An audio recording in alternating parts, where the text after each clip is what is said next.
शुक्लां ब्रह्म विचारसार परमाद्यां जगद्व्यापिनीं वीणा पुस्तकधारिणीं अभयदां जाड्यान्धकारापहां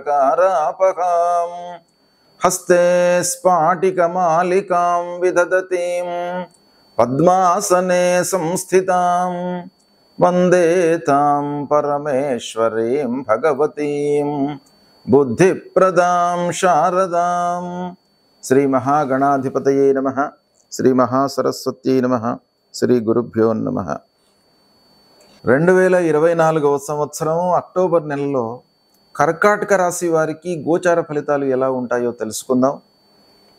అయితే ఈ కర్కాటక రాశి వారికి అక్టోబర్ నెల లోపల గ్రహస్థితి మూలకంగా ఏ స్థానాలలో ఈ ముఖ్యమైనటువంటి గ్రహాలు సంచరిస్తున్నాయో చూద్దాం. సూర్య భగవానుడు 3-4 స్థానాలలో సంచరిస్తున్నాడు. అంటే 3వ స్థానంలో సంచారం శుభప్రదంగా ఉంటుంది. తదనంతరం అంటే 16వ తారీఖు తర్వాత రాశి మారుతున్నాడు, తులారాశిలోకి ప్రవేశిస్తున్నాడు. అంటే అర్ధాష్టమ స్థానంలోకి వస్తున్నాడు. తులారాశి సూర్య భగవానుడికి నీచ అవుతుంది. గోచార రీత్యా కూడాను అర్ధాష్టమ స్థానం 4వ స్థానం కూడాను ప్రతికూలమైనటువంటిది కనుక కర్కాటక రాశి వారికి మాసాంతం వరకు 16 నుండి చివరి వరకు కూడాను సూర్య భగవానుడి యొక్క అనుకూలత లేదు. ఇక కుజుడు ద్వాదశ జన్మస్థానాలలో సంచరిస్తున్నాడు. స్తంభనమై ఉన్నాడు కుజు భగవానుడు. స్తంభనంలో మనకు గోచార రీత్యా ద్వాదశము జన్మస్థానాలలో సంచరిస్తున్నాడు. ఇది కూడాను ప్రతికూలంగా ఉంటుంది. బుధుడు 3-4 స్థానాలలో సంచరిస్తున్నాడు, కొంతవరకు అనుకూలం.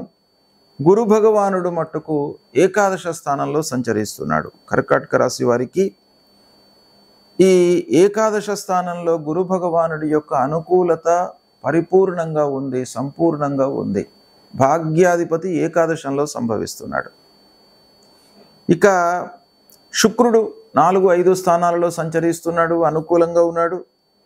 శనీశ్వరుడు అష్టమంలో ఉన్నాడు. కర్కాటక రాశి వారికి అష్టమ స్థానం చాలా ప్రతికూలమైనటువంటి స్థానం.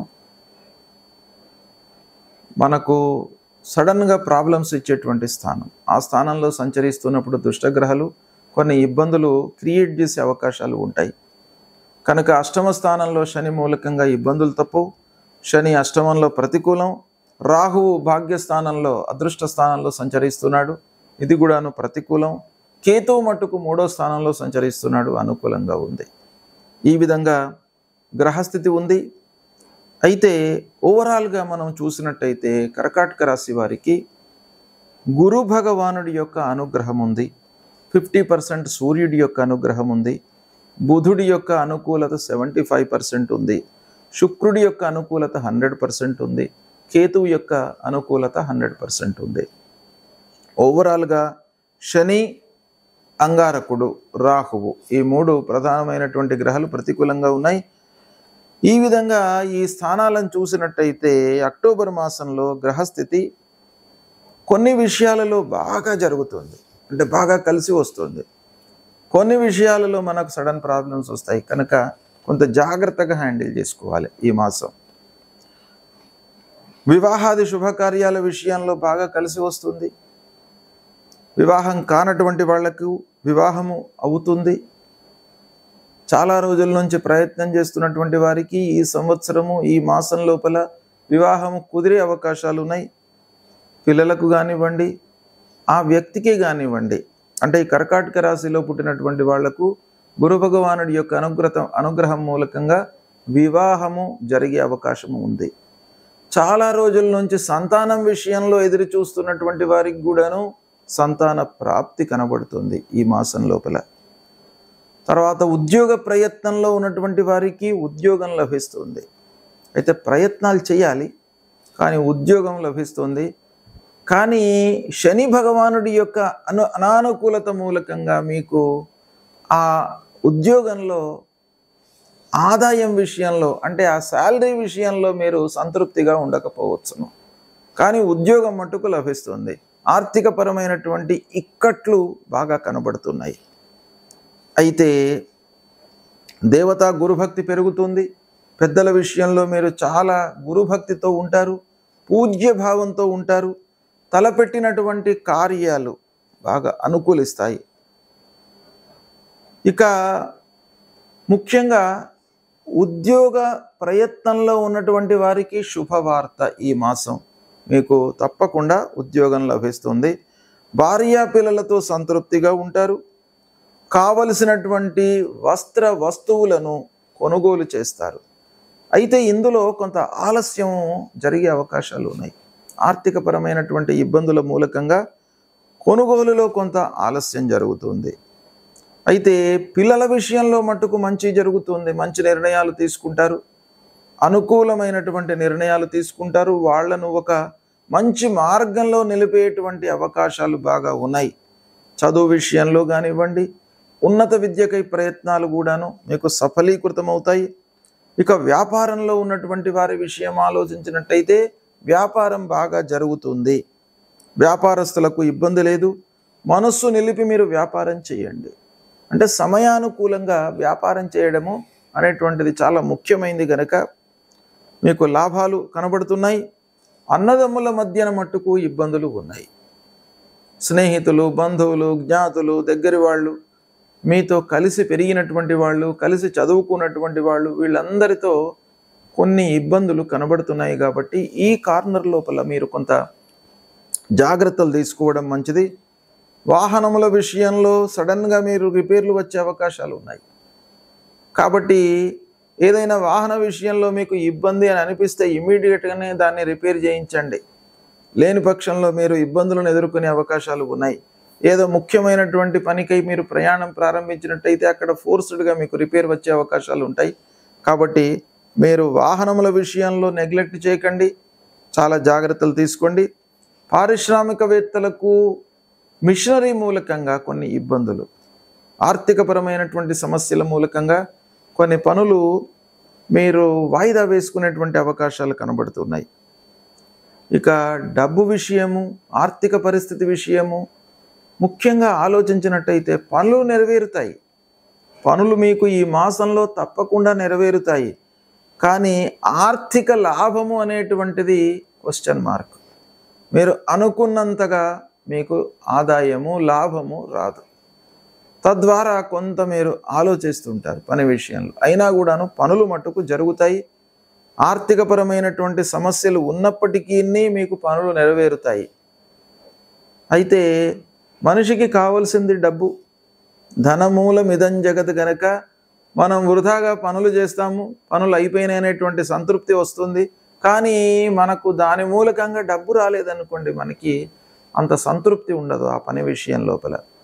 కాబట్టి ఆ మనస్సును మీరు ఆ డబ్బు, ఆదాయము, రాబడి ఎలా పెంచుకోవాలి, ఎలా దాన్ని నియంత్రించుకోవాలి, ఖర్చులను అనేటువంటి విషయం పైన కూడాను మనస్సు నిలపాలి. రుణభారం పెరగకుండా చూసుకోవాలి. ఫ్యాక్టరీలు నడుపుతున్నటువంటి వాళ్ళు, పెద్ద వ్యాపారాలు చేస్తున్నటువంటి వాళ్ళు, లోన్లు తీసుకున్నటువంటి వాళ్ళు, వీళ్ళందరూ కూడాను వ్యాపారం బాగానే జరుగుతుంది. కానీ డబ్బు పైన మీరు మనస్సు నిలపాలి. అంటే రుణభారం పెరగకుండా, ఆ లోన్లు మీకు పెరగకుండా ఉండాలి. రీపేమెంట్ పైన మీరు మనసు పెట్టాలి. ఇలాంటివి చేసినట్టయితే మీకు బాగా కలిసి వస్తుంది. ప్రయాణాలు కూడాను కలిసి వస్తాయి. వ్యవసాయదారులకు కొంత ఇబ్బందికరంగా ఉంది ఈ మాసం కనుక కొంత జాగ్రత్తలు తీసుకోండి. ఇక మీరు చెల్లించేటువంటి వాళ్ళ విషయం లోపల సరే, మీరు రుణ బాధ నుంచి విముక్తి కావడానికి చేసేటువంటి ప్రయత్నాలు చేయాలి. అప్పులు పెరగకుండా చూసుకోవాలి. కానీ మీరు ఎవరికైనా ఇచ్చే పక్షం లోపల కూడాను తొందరగానే వాళ్లకు ఇచ్చివేయండి. ఏదో రకంగా మీరు అడ్జస్ట్ చేసుకొని ఇచ్చే వాళ్ళకి ఇచ్చినట్టయితే మనకు సమాజంలో మళ్ళీ గుర్తింపు లభిస్తుంది. సమయానుకూలంగా మనకు డబ్బులు మళ్ళీ ఉద్భవించేటువంటి అవకాశాలు ఉంటాయి. కాబట్టి దీనిపైన మనసు నిలపండి. ఇలాంటి ఫలితాలు ఉన్నాయి. ప్రతికూల ఫలితాలే ఎక్కువగా ఉన్నాయి. కాబట్టి మీరు కొంత జాగ్రత్తగా నిర్ణయాలు తీసుకుంటూ ముందుకు వెళ్ళండి. అయితే ఈ కర్కాటక రాశి వారికి ఏ గ్రహాలు ముఖ్యంగా ప్రతికూలంగా ఉన్నాయి, ఏం చేయాలి అనేటువంటి విషయం ఆలోచించినట్టయితే శని అష్టమ స్థానంలో ఉన్నాడు. శని యొక్క ప్రభావము కర్కాటక రాశి వారిపై చాలా ఉంది. అష్టమాధిపతి అష్టమంలో ఉన్నాడు, స్వక్షేత్రంలో ఉన్నాడు. అయినప్పటికీ మనకు వృత్తిపరమైనటువంటి సమస్యలు, తర్వాత ఆ వృత్తి లోపల మనం చేసేటువంటి వృత్తి లోపల డబ్బు రాకపోవడం మూలకంగా కొంత ఇబ్బందులను ఎదుర్కొంటారు. శని మూలకంగా కొన్ని ఇబ్బందులు వచ్చే అవకాశాలు బాగా ఉన్నాయి కాబట్టి శనికి తప్పకుండా మీరు పరిహారం చేసుకోవాలి. ఏం చేసుకోవాలి శని కొరకై ముఖ్యంగా అంటే నవగ్రహ దేవాలయానికి వెళ్ళండి. నవగ్రహ దేవాలయంలో పశ్చిమ దిశ లోపల శనేశ్వరుడి యొక్క విగ్రహం ఉంటుంది. ఆ 9 విగ్రహాల లోపల పశ్చిమ భాగంలో శనేశ్వరుడు ఉంటాడు. ఆ శనేశ్వరుడికి నువ్వుల నూనెతో అభిషేకం చేయండి. తర్వాత నల్లటి వస్త్రము, నువ్వుల నూనె, నువ్వులు ఇవి దానం ఇవ్వండి. తర్వాత ఆంజనేయ స్వామి దేవాలయానికి వెళ్ళండి. ఆంజనేయ స్వామికి 3 ప్రదక్షిణాలు చేసుకోండి. స్తోత్రం శ్లోకాన్ని పఠిస్తూ ప్రదక్షిణాలు చేయండి. మనస్సు ఏకాగ్రతతో ఉండడానికి ఆ స్తోత్ర పఠనం అనేటువంటిది మీకు చాలా అవసరం. మనస్సు ఏకాగ్రతతో ఉన్నప్పుడు మాత్రమే భగవంతుడి యొక్క అనుగ్రహం లభిస్తుంది. మనోజవం మారుతతుల్య వేగం జితేంద్రియం బుద్ధిమతాం వరిష్టం వాతాత్మజం వానరయూత ముఖ్యం శ్రీరామదూతం శిరసా నమామి అనేటువంటి ఈ మంత్రాన్ని చదువుతూ 3 ప్రదక్షిణాలు చేయండి. ఆంజనేయ స్వామికి హనుమాన్ చాలీసా చదువుకోండి. సుబ్రహ్మణ్య స్వామి దేవాలయానికి వెళ్ళండి. లక్ష్మీ నరసింహస్వామి యొక్క కరావలంబ స్తోత్రాన్ని పారాయణం చేసుకోండి. ఈ విధంగా చేసినట్టయితే ఈ కర్కాటక రాశి వారికి భగవంతుడి యొక్క అనుగ్రహం మూలకంగా మీకు శుభ ఫలితాలు కలుగుతాయి. శుభం.